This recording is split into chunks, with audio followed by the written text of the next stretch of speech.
يبدو إنه كارت أونو العكسي القديم ممكن يتفعل تاني. من كام أسبوع بس كنا بنتكلم عليه. بيلاروسيا ما انضمتش للحرب في أوكرانيا كمشارك نشط، رغم إنها من زمان في وضع دولة الاتحاد مع روسيا، ورغم إن حليف أبعد بكتير دخل المعركة. لكن دلوقتي عندنا زيلينسكي بيهدد علني إنه هو يضرب بيلاروسيا لو مطالب أوكرانيا ما تنفذتش. ده آخر تطور مع استمرار موجة التفاؤل اللي بتنتشر في الغرب. بس هل الكلام ده في الآخر هيبقى شديد لكن ملوش معنى؟ ولا تهديدات أوكرانيا فعلا هتبدأ تاخد خطوة لقدام؟ طيب النهاردة يلا نحاول نوصل لحقيقة الموضوع ده. هنبدأ بنبذة سريعة عن دور بيلاروسيا في الحرب لحد دلوقتي، مع التركيز على قلق أوكرانيا الأمني الحالي. وبعدين هنشوف التهديد اللي أوكرانيا أطلقته، وهل هو مجرد كلام فاضي ملوش لازمة ولا ممكن يطلع منه حاجة فعلا. وأخيرا هنركز على إيه بالضبط الخيارات اللي قدام أوكرانيا والمخاطر والمكاسب اللي بتيجي مع كل اختيار. بس يلا نبدأ بدور بيلاروسيا في الحرب لحد دلوقتي. وأحسن وصف هو إن مفيش كتير. أهم دور لمينسك كان إنها تبقى قاعدة انطلاق لغزو فبراير 2022. الجزء الضيق ده اشتغل بشكل مثالي، لكن تنفيذ روسيا الفعلي للغزو ما كانش مثالي، وده السبب إننا لسه بنتكلم عن الموضوع ده بعد أكتر من 4 سنين. أكيد الكرملين حاول ياخد دعم نشط من بيلاروسيا، لكن لوكاشينكو قاوم الطلبات دي. أي حد من برا يقدر يلاحظ إنه الحرب كانت هزيمة استراتيجية لروسيا، فالدخول في المعركة بمزاجهم هيكون تصرف غبي. ومش مهم إن فيه مقاومة داخلية محترمة ضد حكومة لوكاشينكو. وآخر مرة الأمور خرجت عن السيطرة، شبح تدخل روسي هو اللي ثبط التمرد الكامل. ومفيش أي ضمان إن الكرملين يقدر يقدم الدعم ده النهاردة، وده بيخلي بيلاروسيا تقدم دعم سلبي، والدعم ده فعلا استمر بعد أماكن التجهيز الأولية. في البداية في تقارير كل شوية عن إنه روسيا بتطير طيارات بدون طيار فوق بيلاروسيا على طول علشان تضرب أوكرانيا. ممكن تلاحظ إنه الجغرافيا هنا بتخلي الموضوع مغري من ناحية المسافة بس فيه كمان جانب دفاعي استراتيجي. أوكرانيا بتبذل مجهود كبير عشان تركب دفاعات مضادة للطائرات المسيرة في الشرق، لدرجة إن التسلل عن طريق بيلاروسيا باين إنه فكرة ذكية. وده بيرتبط بجزء تاني من الدعم البيلاروسي السلبي واللي موثق بشكل أفضل بكتير. روسيا بتطير طيارات مسيرة على طول الحدود بين بيلاروسيا وأوكرانيا، وده برضه كطريقة لتقليل قدرة أوكرانيا على ضرب الدفاعات الجوية على الأهداف دي. لكن يمكن أكتر دور دعم منتشر بتلعبه بيلاروسيا هو توفير الملاحة وتصحيح النيران. ببساطة روسيا تقدر تحط مجموعة من محطات الترحيل جوا بيلاروسيا. المحطات دي تقدر تتواصل مع طيارات روسية بدون طيار، وهم بيطيروا داخل وحوالين أوكرانيا، وده بيزود مدى الاتصال وبيوصلوا أقرب لأهدافهم النهائية. كمان يقدروا يساعدوا الطيارات الروسية بدون طيار اللي بتتعرض للتشويش وبتدخل بيلاروسيا عشان ترجع تتحدد اتجاهها وترجع تاني لأوكرانيا. خارج المجال العسكري، بيلاروسيا ساعدت روسيا في تكرير النفط، سواء البنزين للسوق المحلي الروسي أو السولار لآلة الحرب الروسية. حوالي سنة 2022 الجملة دي كانت هتبان سخيفة، لكن مع الضربات المستمرة من أوكرانيا على مصاف النفط الروسية، ده بقى واقع بنعيشه دلوقتي. روسيا محتاجة مساعدة عشان تقدر توافي الطلب من الناحية المدنية والعسكرية، وروسيا البيضاء واحدة من الدول القليلة اللي تقدر تقوم بالدور ده بسهولة. ملاحظة أخيرة عن حاجة أوكرانيا مش قلقانة منها قوي، وهي تكرار مسار الغزو اللي حصل في فبراير 2022. أكيد ممكن في يوم من الأيام روسيا تحاول تعمل كده تاني، بس الكرملين هيحتاج الأول يجمع رجال وعتاد في المكان ده وبكميات هتكون واضحة للجميع. وحتى لو روسيا حاولت تعمل حاجة بخبث، في ناس كتير في المنطقة ممكن يتحولوا لميليشيا في ليلة وضحاها، فالاستراتيجية دي مش هتكون فعالة بأي حال. وعلشان كده في مجموعة من المجالات اللي بيلاروسيا بتساعد روسيا فيها، لكن محاولة تشغل أوكرانيا باحتمال جبهة تانية تعتبر حاجة بسيطة جدا وما تستاهلش الذكر. وده وصلنا لنهاية الأسبوع اللي فات لما زيلينسكي وجه إنذار لبيلاروسيا: اطردوا روسيا، أو شوفوا أوكرانيا هتعمل كده بالنيابة عنكم. وده معنى إن فكرة لوكاشينكو إن بيلاروسيا مش مشاركة في الحرب ملهاش قيمة. وبالنظر لكل اللي بيحصل في العالم دلوقتي، ممكن ما يكونش عندك وقت تفكر في الموضوع ده، خصوصاً لو كنت بتتابع وسائل الإعلام اللي ميولها يسارية. القصة فعلاً اتغطت أكتر في وسائل الإعلام اللي ميولها يسارية معتدلة، لكن الصحف اليسارية أكتر كانوا ساكتين بشكل ملحوظ عن الموضوع. وحتى لو كنت شفت القصة، ممكن ما تكونش قريت نفس النسخة منها. وسائل الإعلام اللي ميولها يسارية كانت بتركز على الجوانب الأخلاقية والإنسانية في القصة، بينما وسائل الإعلام اللي ميولها يمينية كانت بتركز أكثر على العلاقة الجيوسياسية بين بيلاروسيا وروسيا. أنا عرفت الاختلافات دي بفضل الراعي اللي بيرجع معنا في فيديو النهاردة، جراوند نيوز. هم دايما موجودين علشانك وبيقدموا لك البلايند سبوت، ملخصا للأخبار اللي بعض أجزاء من وسائل الإعلام بتفوتها. ولو دخلتي على ground.news/linesonmaps أو مسحتي الQR كود اللي على الشاشة، هتقدر تاخد خصم رائع 40% على خطة فانتج علشان تقدر تستفيد بكل ده وأكثر. فشكرا مرة تانية لجراوند نيوز على رعايتهم لفيديو النهاردة. على أي حال، كان واضح إن زيلينسكي جاد فعلا. بيلاروسيا كان عندها أسبوع واحد بس عشان تلتزم، مش زي التحذير المعتاد اللي بيكون أسبوعين. بس بجد، كان المفروض أول رد فعل ليك هو إنك تلمس العلامة، ما تسمعش اللي الزعماء بيقولوه. في كل دوافع هنا إنك تتهور أو تبلف. لو بيلاروسيا افتكرت إن أوكرانيا جد، ممكن تطرد روسيا. ده هيدي أوكرانيا اللي هي عايزاه بالضبط، من غير ما تعمل أي حاجة. وده هيخلي أوكرانيا الأضعف عندها دافع إنها تبلف القوة. وبالتالي الإعلان لوحده مش هيقدر يدي معلومة مهمة تغير رد فعل بيلاروسيا.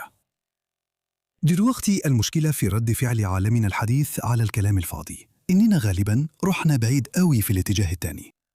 التهديدات الكلامية مش بالضرورة تكون كذب. ترامب قالها يبقى أكيد غلط، بقت زي نكتة منتشرة. بس أنا قلقان إن ناس كتير فعلاً بيصدقوا كده، وده ممكن يكون خطر عليهم، زي ما إيران كان المفروض تعلمنا. كل اللي بيحذرنا منه أول جزء من العلامة هو إنه مجرد الكلام مش بينقل معلومات كتير في أي اتجاه. ولو لوكاشينكو بص على الجزء الثاني من العلامة، ممكن يبدأ يقلق. وده اللي باين فعلا من محاولاته الأخيرة لتحسين العلاقات الدبلوماسية مع أوكرانيا. أكيد شفت الأرقام دي بتاع تبادل الأراضي 12 مرة لحد دلوقتي. كام شهر من المكاسب الأوكرانية اللي كانت مركزة في زاباروجيا بعد حوالي 1.5 سنة من سيطرة روسية مستمرة على وتيرة الحرب. المكاسب دي شكلها بدأت تبطأ في يونيو، لكن السبب الأكبر شكله هو حملة أوكرانيا لضرب لوجستيات روسيا باستخدام طيارات بدون طيار متطورة جديدة بمدى متوسط. طيب، عارف إيه كمان الطيارات دي اللي بمدى متوسط ممكن تكون شاطرة في ضربه؟ كل الحاجات الروسية اللي قاعدة في بيلاروسيا. في طريقة تانية نوضح بها الموقف. كتير من الدبلوماسية هو إنه كل طرف بيحاول يشرح للطرف التاني بشكل مقنع إيه هو هيكل اللعبة. الكلام ده كله موجود في الكتب اللي على الرف، مجلدات من المحادثات اللي في نفس الوقت شيقة ومملة بشكل مؤلم عن القدرات والاهتمامات السياسية اللي عند كل دبلوماسي منافس، ومع دعوات للطرف الثاني إنه يعمل أبحاثه بنفسه عشان يتحقق من المعلومات دي. في السياق ده، لوكاشينكو مضطر يوزن خياراته، مش عشان زيلينسكي قال له كده، لكن عشان في حاجة تانية في الجو. ومش الحب هو اللي سايد في جوار روسيا المباشر، هي طيارات المسيرة دي. وقرار لوكاشينكو بيرجع للي هو متوقع يحصل لو ما استجابش لمطالب زيلينسكي. طيب، السؤال الجاي هو أوكرانيا ممكن تعمل إيه فعلاً هنا؟ الدرونز اللي مداها متوسط بتخلي الهجوم على بيلاروسيا ممكن يحصل، وبرضه مش بتضمن إن أوكرانيا هتكون عايزة تكمل في الموضوع ده. طيب، إيه اللي هيحصل لو بيلاروسيا كشفت أوكرانيا وطلعتهم بيهزروا؟ فيه 3 اختيارات واضحة هنا. واحد منهم هو إنهم يقعدوا وما فيش يعملوا حاجة. الاختيار الثاني هو إنهم يفتحوا ضربات على أهداف روسية. الاختيار الثالث هو إنهم يضيفوا البنية التحتية للنفط البيلاروسي للقائمة. الاختيار الأول هو الأساس للمقارنة، فمش عندي كتير أضيفه عليه بشكل مباشر غير إنه ممكن تعليقات زيلينسكي الأصلية كانت مجرد خدع.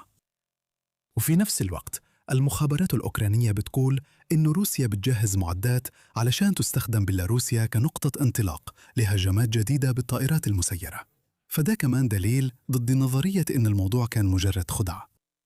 اللافت إنه جزء من الادعاء ده بيستشهد ببيلاروسيا اللي بتقول إن أوكرانيا بتحضر لهجمات على بيلاروسيا، وده بيدينا طابع حرب استباقية لطيف على الأحداث دي. وآسف لو الجملة الأخيرة دي لخبطتك شوية.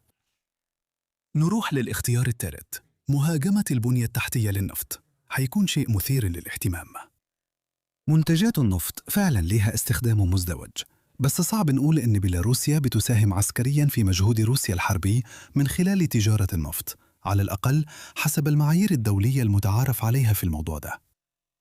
وبرضه صعب نشوف إزاي أوكرانيا هتقدر تتجنب وقوع ضحايا مدنيين لما تضرب البنية التحتية للنفط، وساعتها بيلاروسيا هتكون جاهزة ترد.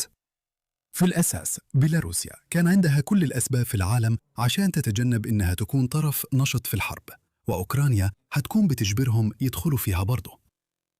الطريقة الوحيدة اللي ده ينفع بيها هي لو بيلاروسيا مترددة جدا تدخل في حرب، لكن في نفس الوقت عندها القدرة السياسية إنها توقف روسيا وتخرجها من البلد. وبينما أنا متأكد إن كييف هتلاقيه مضحك جدا إن روسيا تضطر تضعف دفاعاتها الجوية أكثر جوا روسيا نفسها، أنا شايف إنه ده مش مستاهل إنه بيلاروسيا تجمع بعض قواتها ضد أوكرانيا. عشان تبقى الصورة أوضح، أوكرانيا بتستورد النفط الخام من أذربيجان وكازاخستان، وعاجل أوكرانيا بتستخدم النفط في آلة الحرب بتاعتها. تخيل في يوم من الأيام لو روسيا قررت تضرب البنية التحتية للنفط عندهم، هل هيسيبوا الموضوع كده من غير رد؟ إيه رأيك في اليونان وبولندا وليتوانيا وتركيا اللي بيستوردوا منتجات نفطية لأوكرانيا؟ هل هما كمان هيسكتوا ومش هيعملوا حاجة؟ أكيد مش هيسكتوا لو حصل هجوم واضح عليهم. ده مجال المادة الخامسة، يمكن هجوم سري، لأن الحاجات دي غالباً بتحصل بالفعل. الحرب مليانة أسرار قذرة، مش كده؟ في الحقيقة ده معناه إنه قدام أوكرانيا بديل أحسن هنا. انت اشتغلتي مع المقاومة البيلاروسية قبل كده، ليه ما تشتغلش معاهم تاني على شوية أهداف جديدة؟ وبشكل مناسب، زيلينسكي قابل زعيمة المعارضة البيلاروسية المنفية اللي ليها تاريخ في الظهور في أماكن غير متوقعة في آخر مايو. أما على المستوى العلني فيه حل وسط هنا، نحدد الضربات على الأهداف العسكرية الروسية بس. ده عنده احتمال أكبر، لأنه مش واضح إذا كان لوكاشينكو راضي عن الترتيب الحالي أصلاً.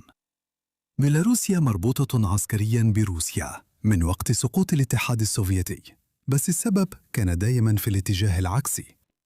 أي تهديدات عسكرية لروسيا لازم تعدي من بيلاروسيا الأول، فمينسك كانت بتستفيد من موسكو لأن القوات الروسية كان أفضل لها تواجه خصومها في بيلاروسيا بدل ما يكونوا على حدود روسيا نفسها. وعكس كده، هنا روسيا بتستخدم بيلاروسيا كقاعدة انطلاق متقدمة عشان تهاجم أوكرانيا، وده ممكن يخلي مينسك حليف وقت المصلحة بس. مبسوطين يشاركوا لو الحرب ماشية كويس، وفجأة يبقوا متشككين لما الأمور تبقى مش كويسة. طيب الأمور مش كويسة دلوقتي، يعني في فرص كتير لأوكرانيا هنا. أفضل سيناريو ممكن هو إنه ده يضغط على علاقات دولة الاتحاد وروسيا تسحب أصولها من بيلاروسيا. السيناريو الأكثر واقعية هو إن الضغط يجبر الكرملين إنه يقدم أكتر لمينسك عشان يحافظوا على العلاقة ماشية. ده برضو يعتبر مكسب لأوكرانيا. أحسن إن لوكاشينكو يتحكم في ملايين الدولارات بدل الكرملين.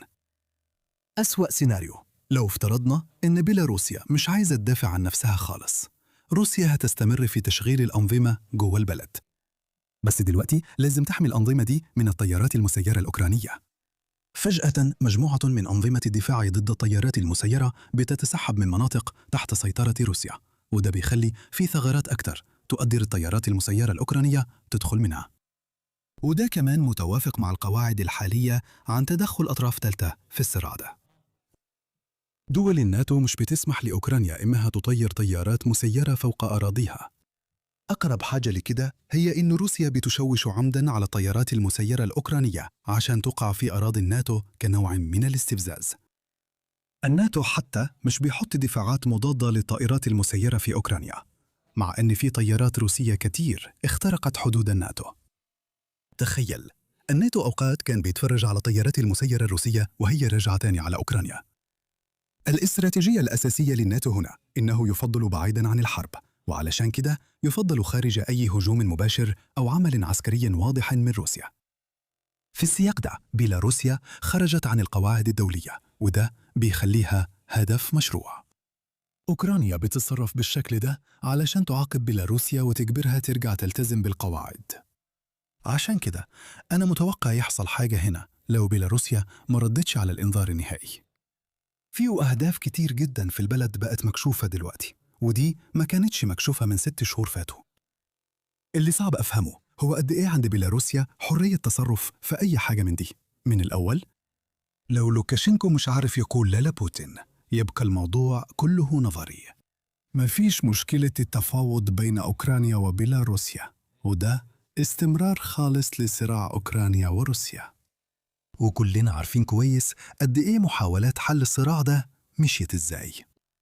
مع ذلك التهديدات دي ممكن كلها تلغي بعضها على مستوى أعمق. فاكر؟ الموضوع بدأ لما أوكرانيا قالت إنه الأصول الروسية بتهدد بضرب أوكرانيا. ممكن فعلا يفضلوا هناك من غير ما حد يقرب لهم، وقدرة أوكرانيا على الردع تمنع استخدامهم أكثر. آسف لو شايف إن قلة الأحداث الحركية مخيبة للآمال؟ طيب، إيه أهم النقاط اللي نطلع بيها النهاردة؟ فاحتمال قائم إن أوكرانيا ممكن تتخذ إجراءات نشطة لضرب بيلاروسيا. النقاش الإعلامي اللي شغال دلوقتي سببه تعليق من زيلينسكي، بس في الحقيقة التركيز المفروض يكون على حملة الضربات متوسطة المدى اللي بتقوم بها أوكرانيا، واللي خلت العملية دي ممكنة دلوقتي في حين إنها ما كانتش ممكنة قبل كده. وأنا أظن إن نطاق الضربة المحتملة هيكون أضيق من اللي بتهدد به أوكرانيا دلوقتي. شكرا مرة تانية لجراوند نيوز على رعايتهم لفيديو النهاردة. ادخل على ground.news/linesonmaps علشان تاخد خصم رائع 40% على خطة فانتج. وفي نفس الوقت تقدر كمان تروح على قناة التانية علشان تعرف أكتر عن علاقة أوكرانيا وبيلاروسيا اللي ماشية في الاتجاه العكسي. ليه بيلاروسيا ما عملتش أكتر من كده؟ وكمان في موضوع جانبي مثير عن إزاي الصورة دي اتصورت. ولو عجبك فيديو النهاردة ياريت تعمل لايك وشير وسبسكرايب، وشوفك بكرة.